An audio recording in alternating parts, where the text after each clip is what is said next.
Cuban missile crisis next हमारा topic है। Cuba is a small island nation off the coast of the USA and Fidel Castro was the president of this nation.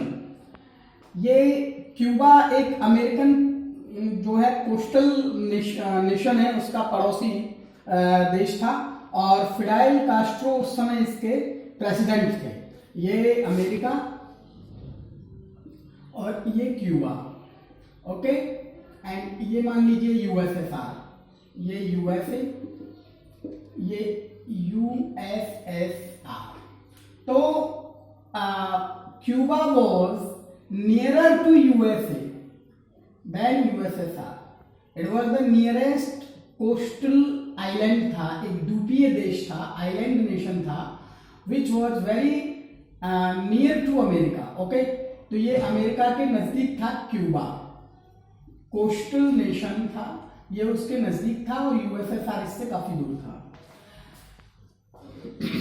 Cuba was an ally of the Soviet Union. इसका there was an alignment of with the Soviet Union, alignment of Cuba with the Soviet Union and used to receive both diplomatic and financial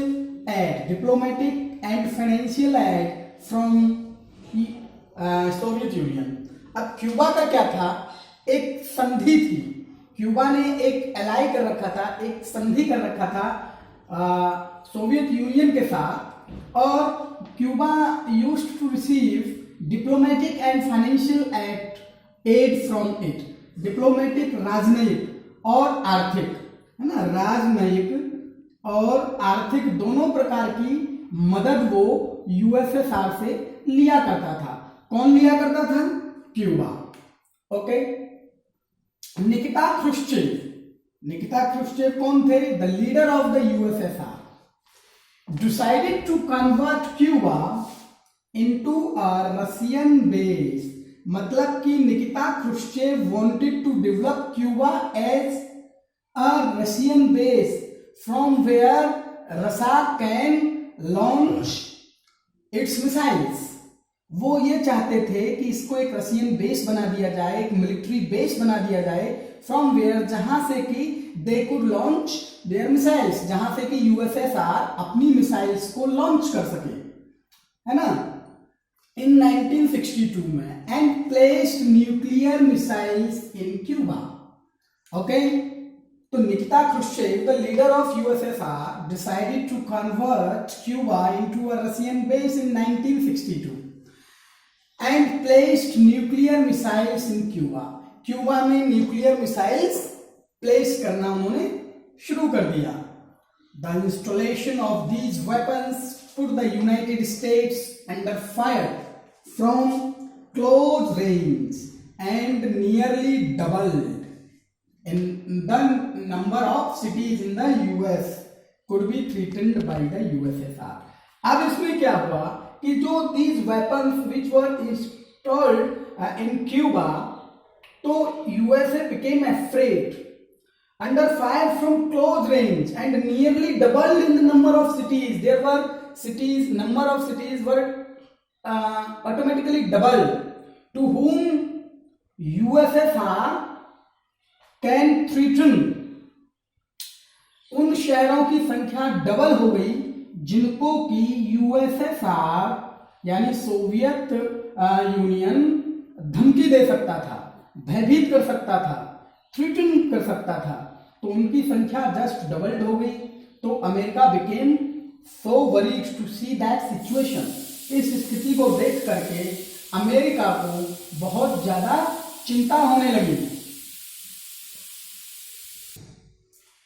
3 weeks after Americans became aware of it, when nuclear missiles were defeated in Cuba, so after that incident, 3 weeks later Americans became aware of it। इसके 3 हफ्ते बाद, after 3 weeks, America knew that this incident has been done।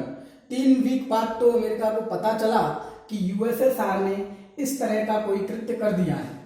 The US President John F. Kennedy did not want to take any action against USSR because it might become a full-scale nuclear war. Full-scale nuclear war between two countries. The situation was that America also knew that USSR had the nuclear weapons. So the American president at that time, John F. Kennedy, didn't want to take any action, directly any action, matlab he didn't want to take against USSR because it was a possibility of full-scale nuclear war between two countries. क्योंकि यदि वो कोई action लेते तो हो सकता है दोनों कंट्रीज के बीच में फुल स्केल न्यूक्लियर वॉर हो जाता, पूर्ण युद्ध छिड़ जाता, परमाणु युद्ध छिड़ जाता. But both of the powers didn't want to do this. दोनों ही पावर्स ये नहीं चाहती थी कि किसी भी प्रकार का न्यूक्लियर वॉर हो. तो जॉन एफ कैनेडी इसीलिए हेजिटेट हो रहे थे कोई भी एक्शन लेने में, और वो कोई एक्शन नहीं लेना चाहते थे क्योंकि इससे दोनों ही शक्तियों के बीच में न्यूक्लियर वॉर होने की पॉसिबिलिटी थी, संभावना थी. एट लास्ट यूएस वांटेड, लेकिन यूनाइटेड स्टेट्स चाहते क्या थे? US wanted that USSR should remove the missiles and nuclear weapons, remove missiles and nuclear weapons from Cuba.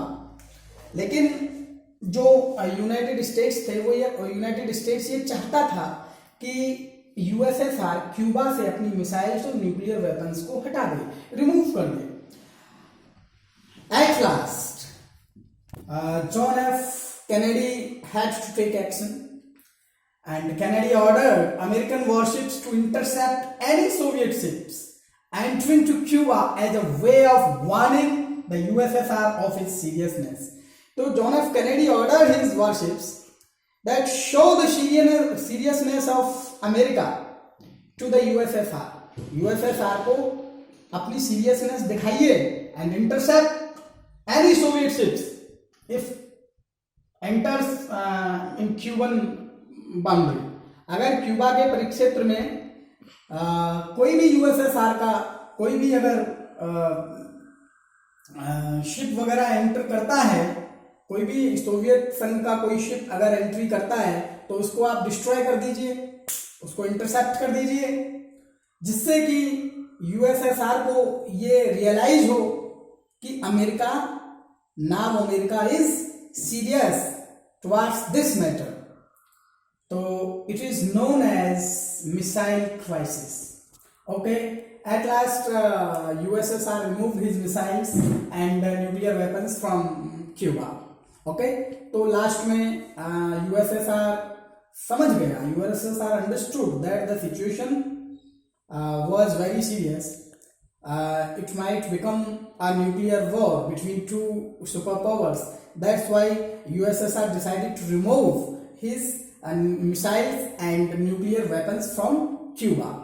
USSR भी समझ गया कि इससे दोनों शक्तियों के बीच में, सुपर पावर्स के बीच में वर्ल्ड वॉर हो सकता है, न्यूक्लियर वॉर हो सकता है. That's why he decided to remove his weapons. इसलिए उसने USSR ने अपने वेपन्स जो है हटा लिए वहां से, और thus the Cuban crisis was removed. इस तरह से क्यूबन मिसाइल क्राइसिस जो था ये समाप्त हुआ, ये सॉल्व हुआ.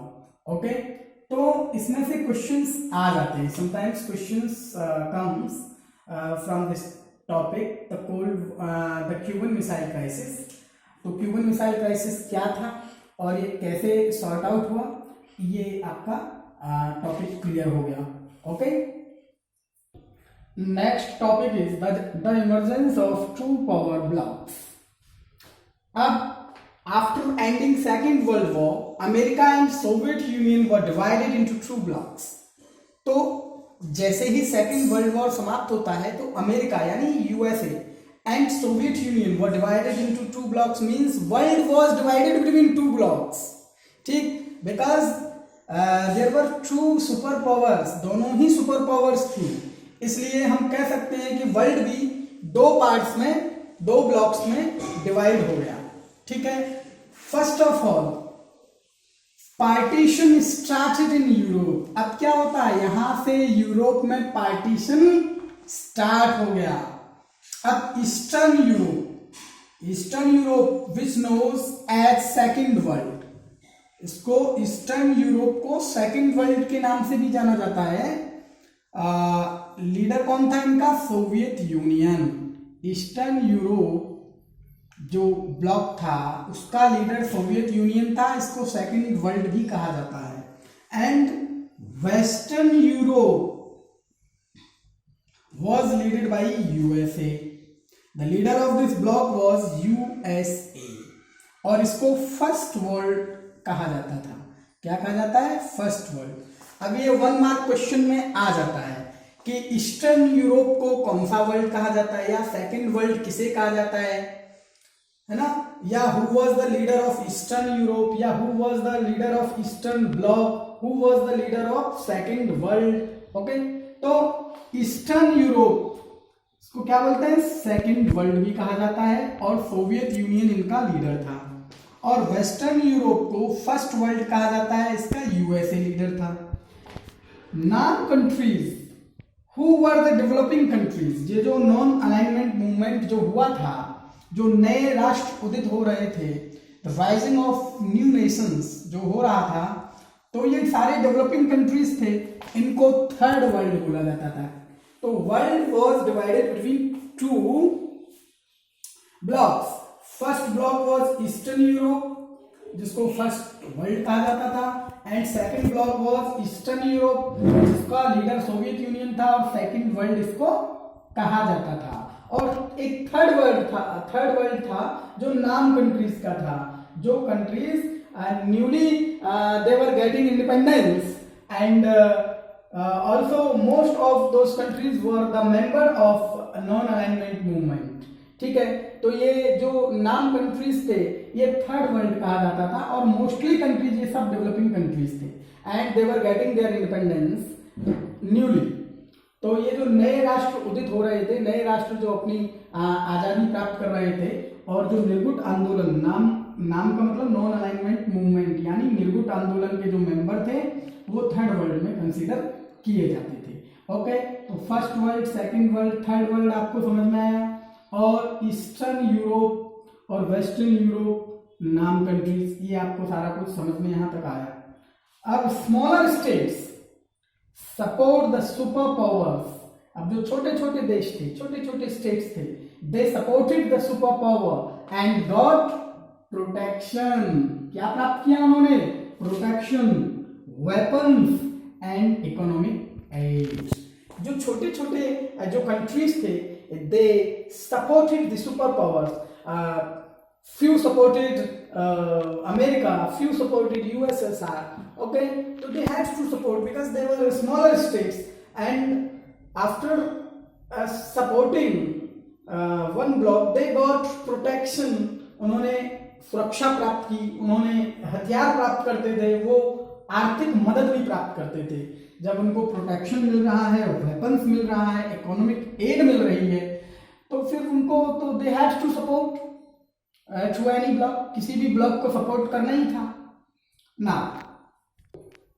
तो ओके स्टूडेंट्स,